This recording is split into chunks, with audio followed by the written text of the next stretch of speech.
Chers membres d'Église et chers amis, bonjour. Dans son évangile au chapitre 10, Luc nous parle de Jésus qui envoie en mission 72 de ses disciples. Je vous lis des versets 5 à 7 quelques paroles de Jésus.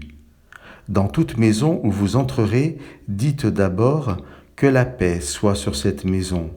Et s'il se trouve là un homme de paix, votre paix reposera sur lui, sinon elle reviendra à vous. Ce passage m'apprend plusieurs choses sur la paix de Dieu. Tout d'abord, elle voyage avec ceux qui se réclament de lui. Ici, ce sont 72 disciples qui sont des gens tout à fait ordinaires.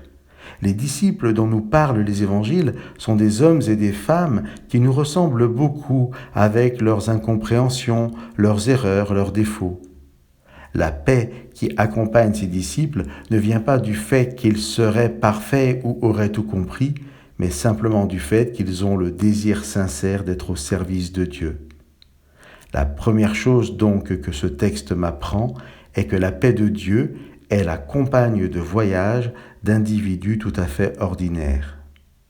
Ensuite, cette paix est une paix à partager, et à partager avant toute autre chose. Dites d'abord que cette paix soit sur cette maison. Enfin, dans ce paysage biblique au cœur du peuple juif où tout le monde croit en Dieu, ce texte me dit qu'il existe des personnes qui sont des personnes de paix et d'autres qui ne le sont pas. Jésus dit, s'il se trouve là une personne de paix, votre paix reposera sur elle. Je peux me dire croyant, mais je ne peux par là même exprimer que mon appartenance à une culture religieuse, celle de mon pays, celle de ma famille. Je peux le faire sans véritable conviction. Cela ne fera pas forcément de moi une personne de paix si je ne désire pas sincèrement suivre Jésus. Mais je peux aussi avoir ce désir profond de le suivre, de lui appartenir, et le sentiment simultané de ne pas posséder cette paix dont nous parlons.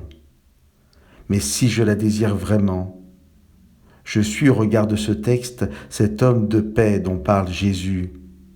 Je peux alors entendre et faire mien cet ordre de mission de Jésus à ses disciples.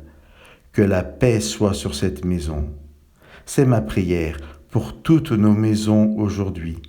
Chers amis, que le Dieu de toute paix vous bénisse de sa paix profonde.